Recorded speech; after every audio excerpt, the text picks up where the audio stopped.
ചേട്ടാ, ഇതേപോലെ തന്നെ ഇപ്പോഴ് ഈ സ്മാരകത്തെ ചൊല്ലി ഒരുപാട് വിവാദങ്ങൾ നടക്കുന്നുണ്ട്. അത് എന്താണ് സംഭവം? സ്മാരകത്തിനെതിരെ വിവാദങ്ങളൊന്നുമല്ല. ഇപ്പോൾ ചാലക്കുടിക്ക് 2026 വരെ ചാലക്കുടിക്ക് ഒരു MLA ഉണ്ടായിരുന്നില്ല. 2026 ശേഷം 15 കൊല്ലം ചാലക്കുടിക്ക് MLA ഉണ്ടായിരുന്നു, BD ദേവസി. ചാലക്കുടിക്കാരെ വ്യത്യസ്ത രാഷ്ട്രീയക്കാരോട് ചോദിച്ചു നോക്കൂ. ഇവിടെ ചാലക്കുടിയായി മാറിയത് BD ദേവസി വന്നതിന് ശേഷമാണ്.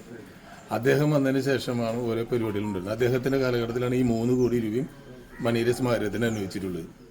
ഇപ്പോഴത്തെ സർക്കാർ അത് ടെൻഡറും കഴിഞ്ഞു, TS കിട്ടി, ഭരണാനുമതി, എല്ലാ കാര്യങ്ങളും കിട്ടി. ഇനി വർക്ക് ആരംഭിച്ചാൽ മതി. പ്രശസ്ത സൊസൈറ്റിയാണ് എടുത്തിട്ടുള്ളത്, ഊരാളങ്കൽ സൊസൈറ്റിയാണ് അത് ഏറ്റെടുത്തിട്ടുള്ളത്. അവരോട് നടത്തിപ്പിക്കാനായിട്ടുള്ളൊരു കഴിവ് ഞങ്ങളുടെ ചാലക്കുടി MLAക്ക് ഇല്ലാതായി. അതിൻ്റെ ഒരു വീഴ്ചയാണ് ഇത് പണിയാണ്ടിരിക്കുന്നത്. ഇനിയിപ്പോൾ സർക്കാർ നേരിട്ട് കാര്യങ്ങൾ അവിടെ ഇടപെടാനായിട്ട് ഞങ്ങൾ പാർട്ടി ലെവലിൽ ഞങ്ങൾ സംസാരിക്കുന്നുണ്ട്. അത് ചാലക്കുടി MLAയുടെ ഒരു ഏറ്റവും വലിയൊരു വീഴ്ചയാണ് ഇവിടെ മണി സ്മാരകത്തിൽ പറ്റിയിട്ടുള്ളത്.